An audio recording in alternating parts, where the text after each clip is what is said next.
Friends, welcome to Shri Shri 24/7। मैं हूं कबीर। तो दोस्तों, मैं आप सभी का स्वागत करता हूं आपके अपने यूट्यूब चैनल श्री श्री 24/7 में। तो दोस्तों, इस वीडियो में हम डिस्कस करेंगे जेओ अकाउंट्स के लिए कुछ most important question. JO accounts का एग्ज़ाम, चाहे वो HPSSC, HPU, इसके अलावा आप प्राइवेट जॉब्स भी अगर करते हो तो वहाँ पे भी जेओ अकाउंट का एग्जामिनेशन होता है। आप प्राइवेट कंपनीज में बहुत सी वैकेंसीज निकलती हैं जहाँ पे जेओ अकाउंट्स की वो जो नोटिफिकेशन होती है वो निकालते हैं और वहाँ पे वैकेंसीज को फिलअप करते हैं। तो जितने भी ये क्वेश्चन है, कहीं भी कोई सा भी एग्जाम देने चले जाना, आप हर एग्जाम के लिए मोस्ट इंपॉर्टेंट रहेंगे। तो प्लीज़ वीडियो को शुरू से लेकर एंड तक जरूर देखना। वीडियो अच्छी लगे तो लाइक जरूर करना, अपने दोस्तों के साथ शेयर कर देना, शेयर टू ग्रुप्स कर देना, व्हाट्सएप, फेसबुक, इंस्टाग्राम, टेलीग्राम कहीं भी शेयर कर सकते हैं। इसके अलावा आप हमारे टेलीग्राम चैनल और इंस्टाग्राम दोनों जगह जुड़ सकते हैं। तो स्टार्ट करेंगे क्वेश्चन नंबर फर्स्ट से। So question number first is market driven strategy includes which among the followings. तो आपको बताना है बेसिकली जो मार्केट ड्रिवन टेक्नोलॉजी होती है, जो बेसिकली मार्केट को जो ड्राइव करती है स्ट्रेटजी, इनमें से क्या इंक्लूड करती है। तो बिल्कुल सही आंसर होगा इसका option C, that is positioning the organisation and its brands in the market place. तो मार्केट ड्रिवन में बेसिकली आप यही करते हो, जो भी आप ऑर्गेनाइजेशन के ब्रांड्स को प्रमोट करना होता है वो आप बेसिकली इस स्ट्रेटजी के थ्रू प्रमोट करते हो। तो याद रखना, मार्केट ड्रिवन टेक्नोलॉजी का आंसर होगा ऑप्शन सी। मूव करते हैं नेक्स्ट क्वेश्चन की ओर। Personal loans can be canvassed among whom. तो आपको पता होगा बहुत से financial institutions, public sector bank या private sector bank personal loans deliver करते हैं, बेसिकली कैनवेस्ट करते हैं। वो बेसिकली किन को किए जाते हैं? तो पर्सनल लोन्स जनरली जो सैलरीड पर्सनस होते हैं इनको किए जाते हैं। तो जनरली क्या होता है, कोई बैंक में अगर आपका सैलरीड अकाउंट है तो बैंक आपको हमेशा प्रेफर करता है। इवन अगर आपका किसी प्राइवेट बैंक में अकाउंट है और आपकी प्रॉपरली सैलरी आती है तो आप देखते होंगे बहुत से टाइम आपको प्रमोशनल कॉल्स आते रहते हैं कि सर आप हमारे यहाँ से पर्सनल लोन ले लीजिए। तो वो आपकी सैलरी के अकॉर्डिंग आपकी एलिजिबिलिटी निकालते हैं, then they will give you personal loan. तो personal loans can be canvassed among whom. तो राइट आंसर होगा इसका सैलरीड पर्सन। मूव करेंगे नेक्स्ट क्वेश्चन की ओर। Innovation in marketing is same as word. तो आपको पता है कि मार्केटिंग से रिलेटेड भी क्वेश्चन पूछे जाते हैं जेईई में, तो इसलिए काफ़ी क्वेश्चंस मैंने मार्केटिंग से भी उठाए हैं। इवन ये क्वेश्चन आपको, अगर आप एमबीए की तैयारी की सोच रहे हो आगे, वहाँ भी बहुत ज़्यादा हेल्पफुल रहेंगे। तो जेईई अकाउंट्स के 12th पार्ट को जरूर आपके काम के लिए आने वाला रहेगा। तो innovation in marketing is same as what, बिल्कुल सही आंसर होगा क्रिएटिविटी। ठीक है, ऑप्शन डी। मूव करते हैं अगले क्वेश्चन की ओर। So next question is the best advertisement among the following is. तो इनमें से बेस्ट एडवर्टीजमेंट क्या है? तो बिल्कुल सही आंसर होगा ए सेटिस्फाइड कस्टमर।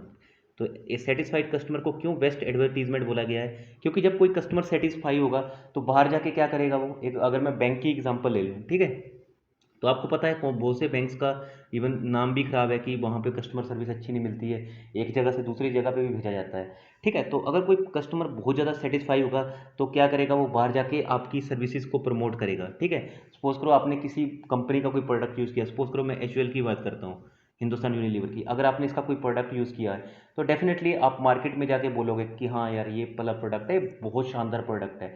तो अब जब अगर आप किसी प्रोडक्ट से सेटिस्फाई होंगे तो आप शानदार उसकी एडवर्टीजमेंट खुद ही कर दोगे। क्यों? मूव करते हैं नेक्स्ट क्वेश्चन की ओर। Acid test of a brand is. तो एसिड टेस्ट क्या होता है ब्रांड का? तो acid testing of a brand is called as brand loyalty. तो बेसिकली एसिड टेस्ट ब्रांड का इसलिए किया जाता है, ब्रांड की लॉयल्टी देखी जाती है। सपोज करो कोई ब्रांड मार्केट में आया, ठीक है, उसने के प्रोडक्ट बिके, अब ऐसा ना हो कि उसमें कुछ वो एकदम से एग्जिट कर जाए, तो उसमें कुछ ना कुछ स्टेबिलिटी होनी चाहिए उस ब्रांड की। इसलिए एसिड टेस्ट करवाया जाता है ब्रांड का, to check out the stability of brand, मतलब कि वो ब्रांड कितना स्टेबल है, कितना लॉयल है। Option C is the right answer for this question. Move करते हैं नेक्स्ट क्वेश्चन की ओर। तो नेक्स्ट क्वेश्चन में मूव करने से पहले यही कहना चाहता हूँ, अगर अभी तक चैनल को सब्सक्राइब नहीं किया, सब्सक्राइब कर लेना, साथ में बेल आइकन को फॉलो प्रेस कर लेना।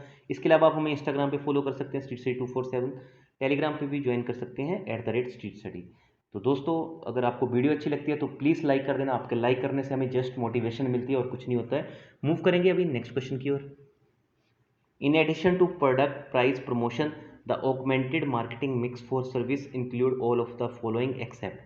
तो augmented marketing mix में सभी सर्विसेज होती हैं, इनमें से क्या नहीं होती है? तो राइट आंसर होगा ऑप्शन बी, पैकेजिंग। तो packaging is the right option for this question. Move करते हैं नेक्स्ट क्वेश्चन की ओर। Out of the following dash is not an objective of pricing. तो इनमें से कौन सा ऑब्जेक्टिव नहीं है प्राइसिंग का? तो राइट आंसर होगा एक्सपेंशन ऑफ बिजनेस। तो प्राइसिंग बेसिकली प्रॉफिट बढ़ाने के लिए भी की जाती है, स्टेबलाइजिंग डिमांड्स को भी किस हिसाब से सेल्स को प्रोडक्ट की डिमांड बढ़ रही है उसको भी चेक किया जाता है इसके through, improvement in product quality भी किया जाता है, but expansion of business is not the option of this question. Move करेंगे अभी नेक्स्ट क्वेश्चन की ओर। आप चाहें तो साथ साथ में इन क्वेश्चन के नोट्स भी बना के रख सकते हैं, क्योंकि अगर आप नोट्स बना लोगे तो एग्जामिनेशन तक आपके माइंड में बिल्कुल सेटअप हो जाएंगे ये question. Next question is service after sale is not the function of. तो service after sale is not the function of, option is the right answer for this question, that is marketing staff. Move करते हैं next question की ओर। तो next question is the banking regulation act applies to cooperative banks. तो आपको बताना है कि किसके अंदर आता है, तो as provided in the modification of section 56। तो option C is the right answer for this question. Move करते हैं नेक्स्ट क्वेश्चन की ओर। Which of the following statement is not correct in the context of dealing with a company. तो आपको बताना है इनमें से कौन सा ऑप्शन सही नहीं है। तो जो सही नहीं है वो है option A, that is responsibility to get the charge registered with ROC is that of the bank. Suppose करो किसी कंपनी ने, किसी फर्म ने बैंक से लोन ले रखा है, कोई एडवांसेस ले रखे हैं, तो ये बैंक की ड्यूटी नहीं है कि वो ROC में उस जो भी कंपनी का फर्म का लोन चल रहा है तो उसको रजिस्टर करवाए। तो ROC बेसिकली आपको पता होना चाहिए क्या होता है। ROC is registrar of companies. तो ROC में कोई भी कंपनी अगर किसी फाइनेंशियल इंस्टीट्यूशन से लोन लेती है तो इसको अपने सारे जितने भी डायरेक्टर्स के नंबर होते हैं, आपने सुना होगा बहुत सी बार DIN number, director identification number, तो हर चीज़ इसको ROC में, रजिस्ट्रार ऑफ कंपनीज में बतानी पड़ती है। तो it is not the responsibility of the bank, ठीक है। तो ये गलत है, responsibility to get the charge register with ROC is that of the bank. तो ये ऑप्शन गलत है। तो which of the following statement is not correct, तो ऑप्शन ए इज रोंग। ये बैंक की रिस्पॉन्सिबिलिटी नहीं है, ये जो कंपनी है उसी को ही ROC में चार्ज करवाना पड़ता है। बहुत से टाइम ऐसा लगता है कि ये रिस्पॉन्सिबिलिटी ऑफ द बैंक है, बट ये रिस्पॉन्सिबिलिटी ऑफ द बैंक नहीं है, ये जो भी कंपनी है उसकी खुद की रिस्पॉन्सिबिलिटी है to get register with ROCs। Move करेंगे नेक्स्ट क्वेश्चन की ओर।